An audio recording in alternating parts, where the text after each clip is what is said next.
move on to the next speaker, Andy Strominger. Yeah, who will talk about conformal symmetry in the sky.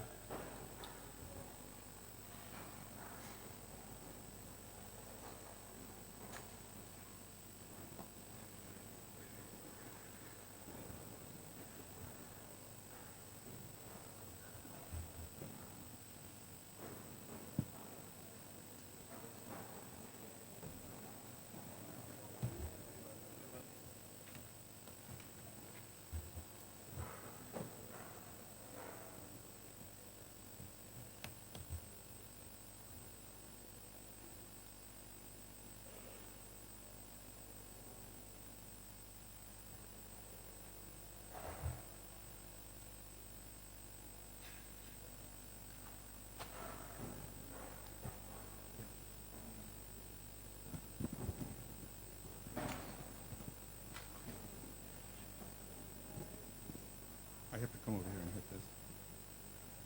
Okay.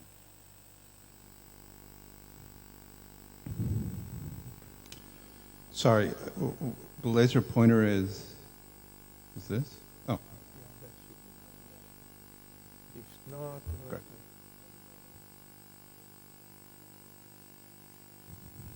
Oh.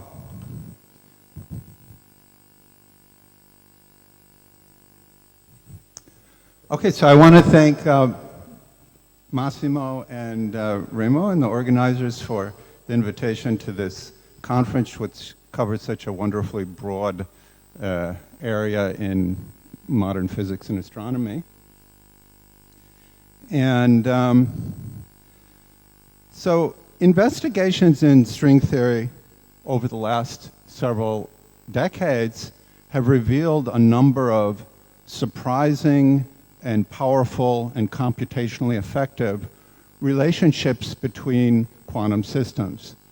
And these relationships have a reality, a mathematical reality, which persists independently of whether or not there is direct experimental verification of string theory as the theory of nature, something which I think is not very likely in the foreseeable future, this kind of direct experimental verification. Nevertheless, there are many exciting things that we can do with string theory. There have been many applications in pure math and condensed matter physics, in the way that we think about black holes, in nuclear physics, and it's inspired different areas of research in general relativity. Today I'm going to talk about one of those many applications of string theory, and in astronomy, which somehow has not been part of this program. And one of the most famous relationships in string theory, called the ADS-CFT correspondence, I won't explain it, but you may have heard of it, has a very close but much less understood cousin called the Kerr-CFT correspondence, which was inspired by a discovery of Bardeen and Horowitz about 15 years ago, which I will talk about. And this very possibly will have some direct observational signals with the new generation of telescopes. So here's the outline. First, I'm going to talk about the general idea of scaling limits and critical behavior in astrophysics. I'll talk about how rapidly rotating black holes, including some of those we see in the sky, are likely to exhibit critical behavior. I'll talk about application to gravity wave emission, force-free electrodynamics, black hole energy extraction, and some ongoing work to make predictions for the Event Horizon Telescope, and then I'll conclude.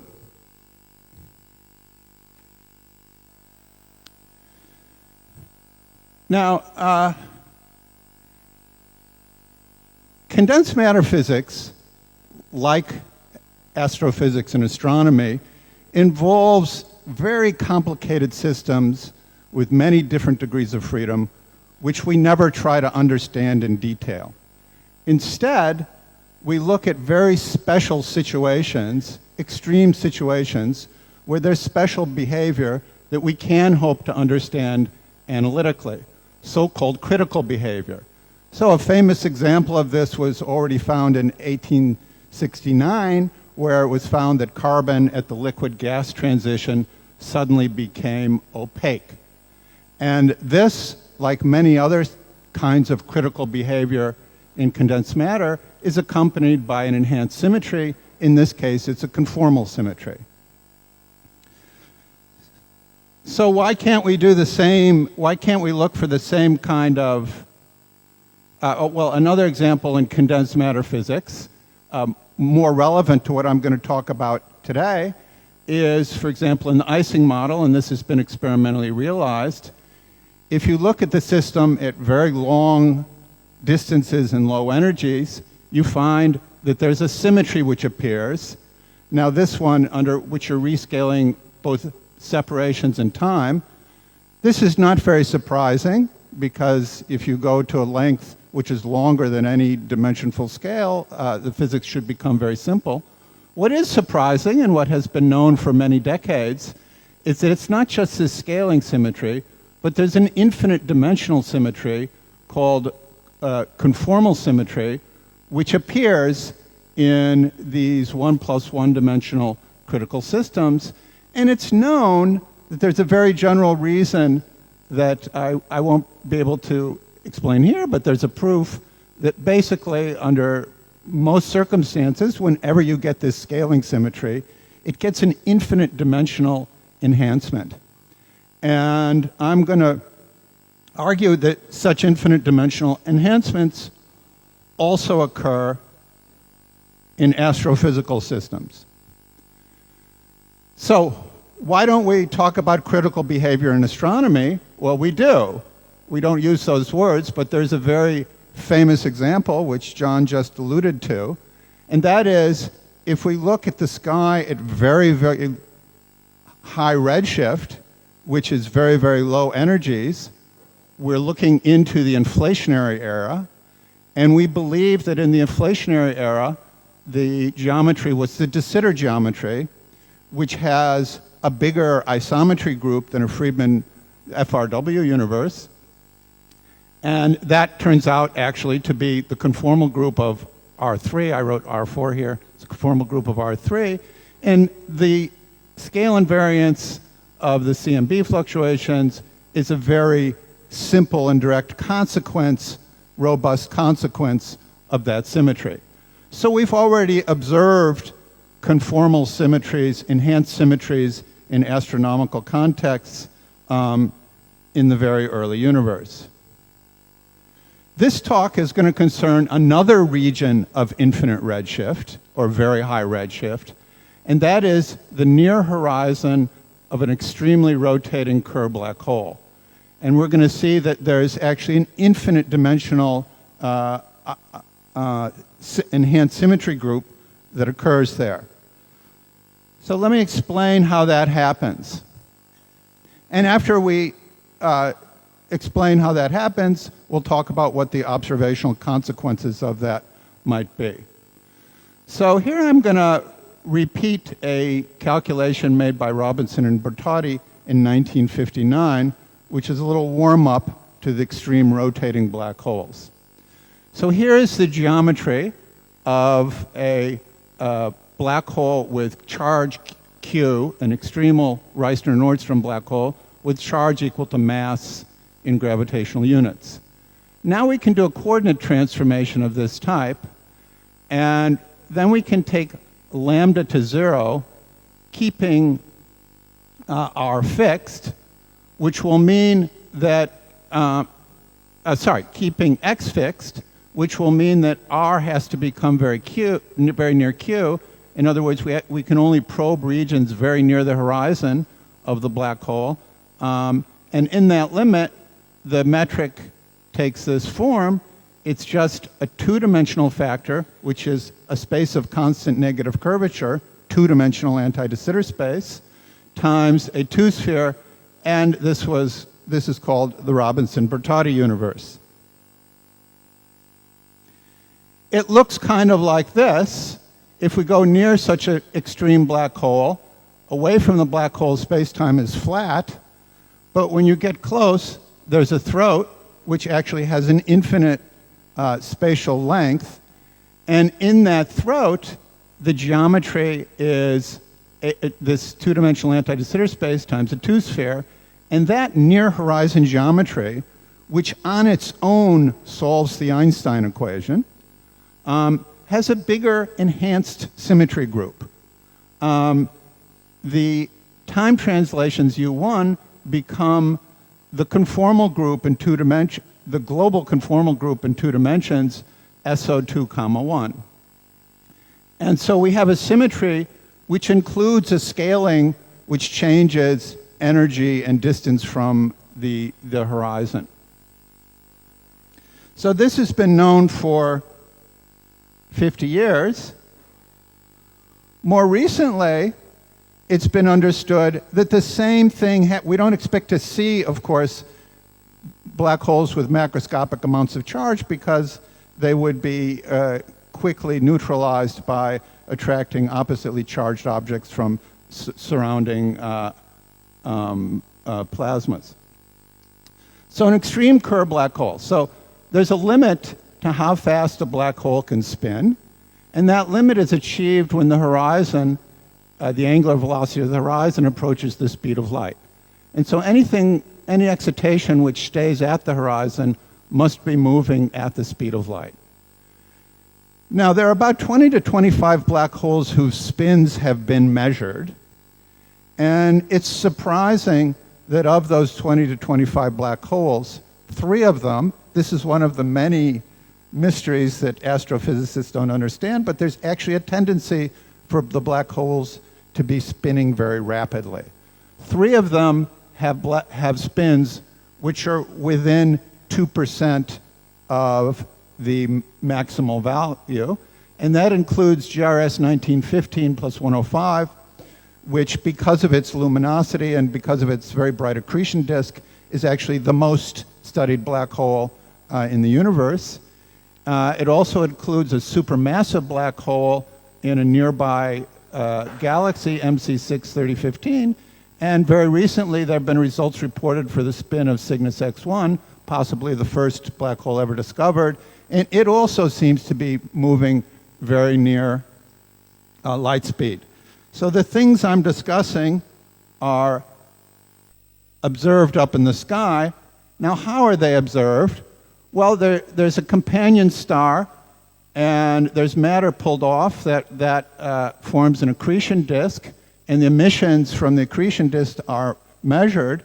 Now, the accretion disk actually ends before the horizon of the black hole. It ends at something called the ISCO, the innermost stable circular orbit.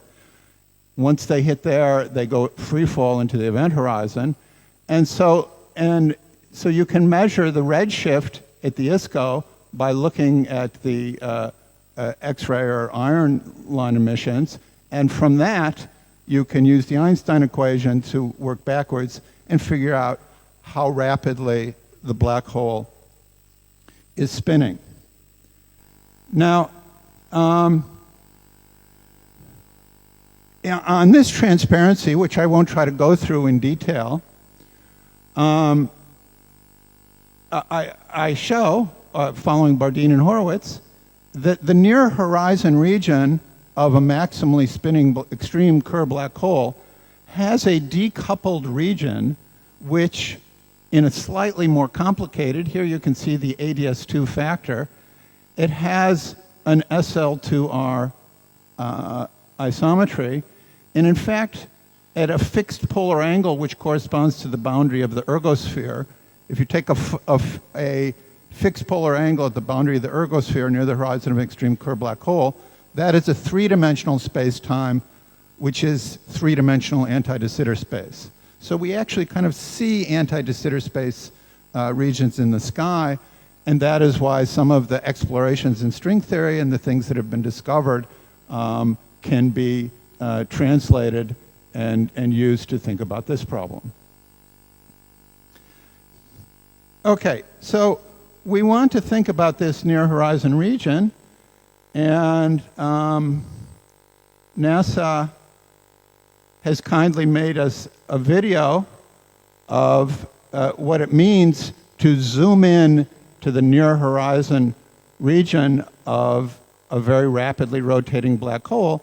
So what we want to study, this is actually a video of the scaling transformation we want to do, and we want to study the fixed point right there, where there is some very interesting physics going on. That is what the analog of the liquid gas carbon transition. That is what we should try to study.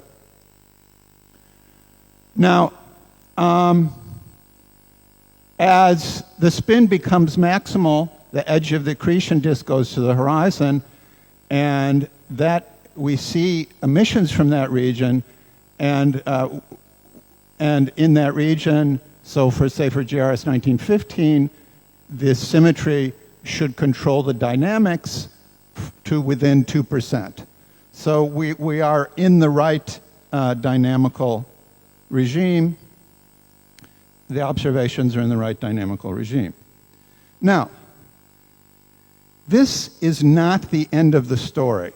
So far, I've told you about these SL2R conformal transformations, which move you up and down these neck regions of these extreme black holes. But the story gets even deeper and richer. A very careful analysis using the same methods that Bondi, Vanderberg, Metzner, and Sachs used 50 years ago to derive the BMS group, you can show that this finite dimensional conformal group actually gets enhanced to the infinite dimensional conformal group, just as it does in the Ising model near the critical point. So there's actually an infinite dimensional conformal group that governs that interesting region right near the horizon of an extremely rotating black hole. What does this mean in practice?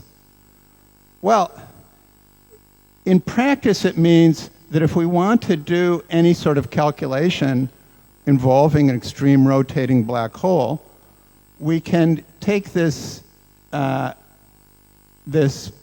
near horizon region, say we're scattering some kind of waves off the black hole, we can take the near horizon region, cut it out, and replace it by a 1+1 dimensional conformal field theory, and then we can use the many powerful mathematical methods that have been developed for understanding conformal field theory to do any computation involving these rapidly rotating black holes. This is called, I'm going to call this the weak Kerr CFT, CFT for conformal field theory correspondence, and it's not a new law of physics or a conjecture. It follows from the Einstein equation.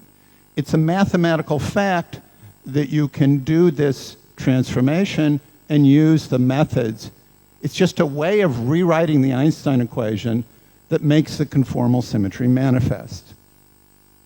Now, what kind of calculations are this good for?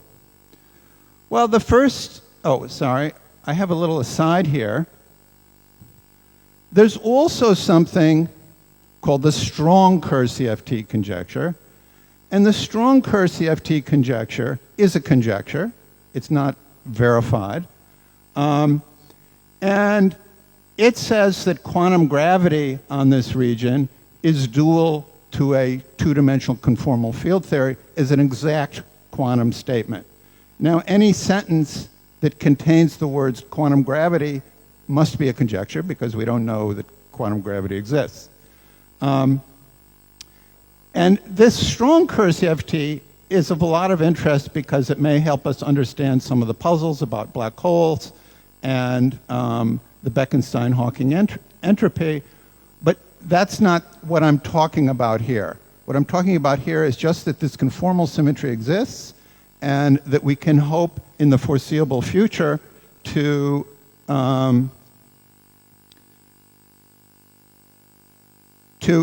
actually find some observational signals of it. So what should we look for observational signals? Well, let's first talk about scattering off a black hole. That's the first kind of computation you can do.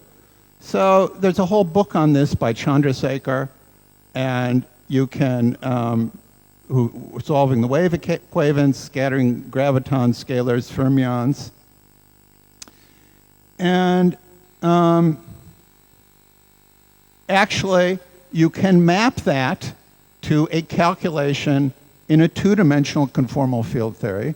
And this map changes a classical general relativity calculation into a quantum two-dimensional conformal field theory calculation. And there's nothing inconsistent about that. The parameters are identified differently. And anybody who studied two-dimensional conformal field theory, which tend not to be the people who read papers like this, would nevertheless look at this formula and recognize it as the correlation function of a two-dimensional conformal field theory at finite temperature. And indeed, there is a very exact and precise relationship. So there have been many hundreds of papers verifying that these kinds of calculation works, but scattering off a black hole is not something that astronomers hope to do. What do they hope to do?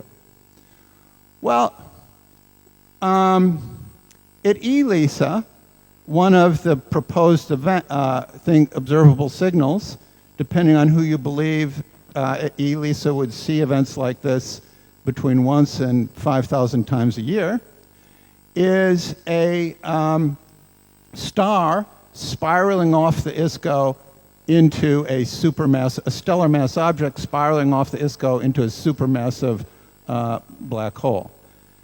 And this computation has been done for analytically for Schwarzschild for a non-rotating black hole some time ago, but most black holes are rotating. And in order to do the calculation in the rotating case, using ordinary methods, you need to use a computer. So there's a lot of numerical investigations of this.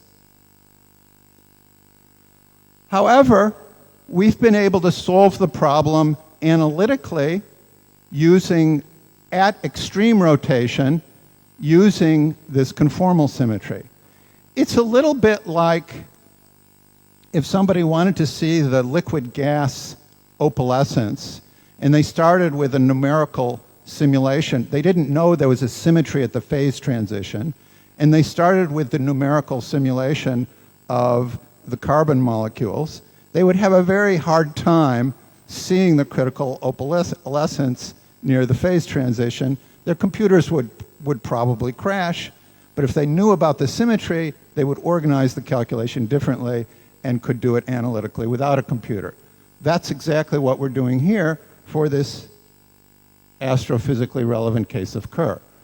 So what we first did was calculate the emission of just a star in orbit, the gravitational waveform, and beautifully enough, that maps into a calculation in the two-dimensional conformal field theory where you use Fermi's golden rule. Now, this particular problem could have been solved with standard methods. Nobody had done it, quite this calculation, but if they had wanted to, they would have been able to do it using standard GR methods. However, the next thing we did was to calculate the plunge when it plunges off the orbit. This, very unlikely that this, so we were able to get an analytic expression for the gravity waveform, the coefficients of all the quasi-normal modes, by using a conformal symmetry which actually changes the position of the event horizon so that the what was a star in orbit becomes a star plunging into the black hole.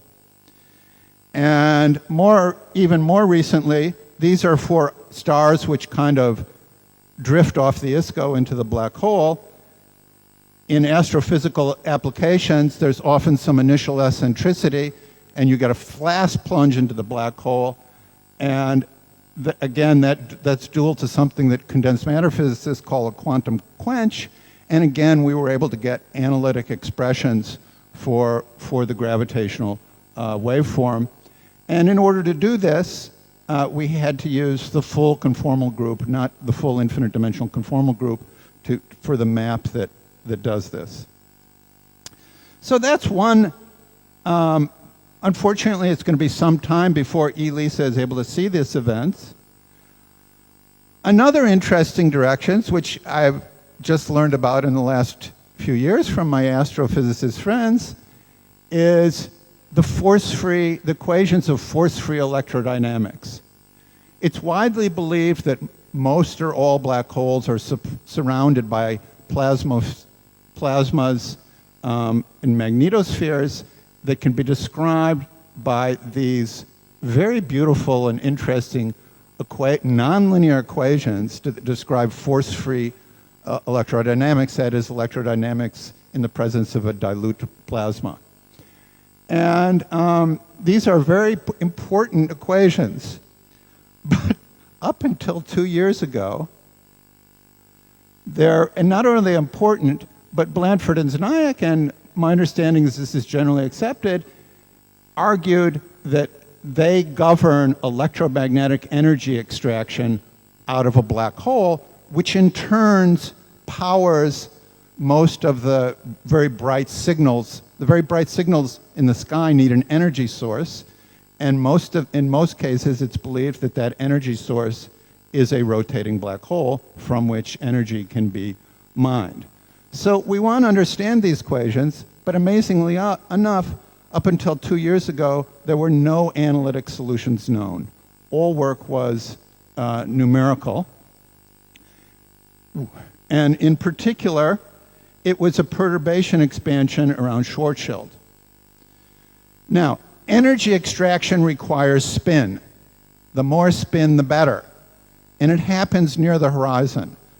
So a much better starting point than a non-rotating black hole is an extremal rotating black hole very near the horizon, which is exactly the regime that I've been talking about.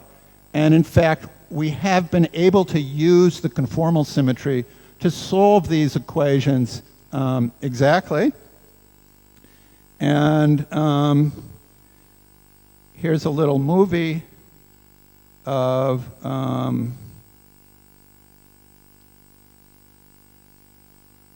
okay, which I won't show because Gabriella is grimacing at me. So, okay, but you can find some very intricate exact solutions of these equations, which we hope to use to understand the dynamics. Another thing I just want to flash up is this plot of the iron lines. Any condensed matter would look at this slope and say, that is critical behavior. I want to understand what the critical exponent is that governs that. This is a picture of an iron line in an extreme Kerr black hole. This is a picture of the iron line coming from the accretion disk around Schwarzschild. And so we would like to explain that, and indeed this observation occurs in the neck region. So finally, I want to get to the thing that I'm really the most excited about, which is this project which will go online in the next few years, the so-called Event Horizon Telescope. And the Event Horizon Telescope is going to coordinate a number of radio telescopes around the Earth. This is the ALMA array in Chile. And it is for the first time going to be able to resolve electromagnetic emissions from several black holes to distances of the order, depends on how well and how many telescopes can be coordinated and so on. And this is not 10, 20, 30 years from now. This should be happening in the next 5 years. It's going to be able to resolve emissions from the near horizon region of a black hole, emissions on the order of several Schwarzschild radius. So for the first time, we're really going to be able to have a microscope or a telescope that sees a black hole instead of a lot of indirect inference. And we're actually going to be able to measure the spectrum and the polarization of the electromagnetic emissions from the neighborhood of that black hole. Now, there are only two black holes which one is going to be able to resolve. One of them is Sagittarius A star, which disappointingly doesn't have much of an accretion disk, so there isn't, that's the one at the center of our galaxy, which, so we don't see so much. But also there's a very large supermassive black hole at the center of M87, which subtends roughly the same solid angle in the sky, and it has a highly collimated jet, and jets is another of the things that are not well understood, and we would like to understand as some kind of critical phenomena in astrophysics. It has a very highly collimated jet, which is just known empirically to often be accompanied by very rapidly spinning black holes. So the betting odds are that this M87 is a rapidly spinning black hole, and so its spin hasn't been measured yet, but and we will be seeing the electromagnetic emissions there. So one thing that we are working on now is trying to understand what conformal symmetry predicts for the spectrum and polarization distribution of the electromagnetic emissions, which hopefully will soon be observed from M87. So, just in conclusion, it's very likely that conformal symmetry, this critical behavior, appears in the sky, and and appears in objects that we see in the sky. It's computationally powerful. We've been able to use it to do certain kinds of calculations which were previously only possible numerically in a particular parameter regime near this critical point. What we haven't done is found a smoking gun signal, like the critical opalescence, where it sort of hits you over the head, but we are searching for various effects of this conformal symmetry, and we will need help in this search from astrophysics. Thank you very much.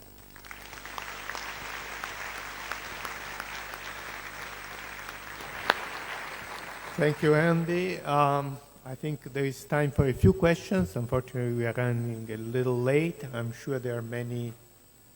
Yes, over here, over there. Okay. Sergio first, since you have the microphone. You said these very wise words. No question involving quantum gravity can have a neat answer because there is no quantum gravity theory. Let me pose one such question nonetheless about the fate of black holes. I mean the following. Quantum space-time suggests that black holes should stop emitting when they reach the Planck size, and then they might remain as a neutral, stable micro black holes, which could even form some gas which explain dark matter. But this is, of course, an opinion, because you cannot prove, to my knowledge, that they would become stable rather than disappear at all. Do you have any news or opinion on that? No. A short answer. Okay, so we move maybe, there was first. It's not my, I'm not an expert on that, so yeah. Okay, microphone. Okay, yeah.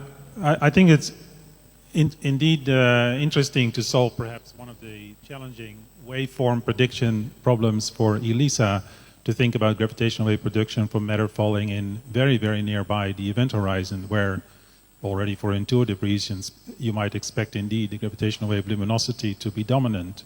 Yes. On the other hand, you mentioned jet production, and for the jet production it seems that it's not to be viewed partly based on causality reasons, partly based on other analytical identities, to be viewed as a process of that is localized near the event horizon. For the jet production in particular from electromagnetic processes around the black hole, It's essentially, if you go back to the Papapatru force, the spin-spin repulsive interaction that then is induced by frame dragging and angular momentum, it's exactly the angular momentum in the electromagnetic field that allows a very strong spin-spin interaction. And that's a very non-local interaction described by a potential energy given by the product of frame dragging and angular momentum in electromagnetic form in your charged particles outside. So that's not local near the event horizon. Well, I'm certainly not an expert on jet protection. I do have astrophysicist friends who are experts on jet production, and I am pretty sure that they do not give me the same answers when I ask them why jets are so collimated. I think that is a big open question. Collimation is obviously let me just finish what I'm going to say. And also, even where how close to the event horizon they're formed, I've gotten different answers on that. And this might be completely wrong, and I was not claiming to know anything about jet production, but one cannot help but notice when one looks at the pictures of these jets that they are incredibly long and narrow. And a qualitative explanation of why they are so, not only incredibly long and narrow, but they get longer and narrower as the black hole spins faster. And I don't know why that should be so, but it seems to me like a very interesting question, which we might hope to understand it conceptually without resorting to just detailed numerical simulations, which in fact often give a wider opening angle than what is actually observed. I've now said 3 times as much as I know about jet production, so I better stop there. Yeah, well, Alexei, and then you, and then we stop. So I'm certainly rather skeptical about astrophysical applications, because in all of these cases you don't have a vacuum. You have actually a very complicated non-vacuum behavior. But there exists some very interesting theoretical equations in which we can compare your approach with our old results, in particular those beginning from my paper more than 40 years ago. And this is the behavior of quasi-normal modes of extremely rotating black holes. Because in this case, it is known that for extremely rotating black holes, you can have normal modes with arbitrary small imaginary path. And so, Right. It's a very linear extremality, yeah. Yes, for omega very close to n omega a black hole, and actually it was a large literature on this problem, as I said, beginning from my old paper in '73. And so once more, if your conformal symmetry approach can say something new about the structure, it would be very interesting. Thank you, yes. Our calculations certainly are consistent with every other, where there's overlap, other numerical or analytic work, everything that we've been able to check, it's certainly consistent with. Yes, thank you for that comment. Words. Maybe it's a nice coincidence because today afternoon the section on physical interpretation of exact solutions will start with talk by my PhD student Philip Haida. And what he did, or you looked at, where you can have more complicated black holes. They are not really very astrophysically appealing, but you can have rotating black hole with charge and an external magnetic field which is producing geometry.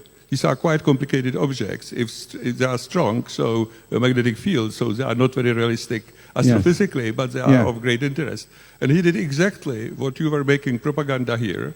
In this case, you can have extreme black holes, and he did what are the symmetries in these near-horizon geometries. Yes. He gets conformal symmetries. We don't get this Bondi BMS group, which you mentioned, probably it exists there as well. And what he was primarily concentrated on is on Meissner effect. There is an interesting effect that if you have stationary magnetic field, however in vacuum, which is again not so realistic, nevertheless extreme black holes expel this magnetic field. No magnetic field gets into extreme black holes. I mean external stationary magnetic fields. But it's today, I think, in 2:30 when Philip will speak about these more general black holes. Thanks. Thank you.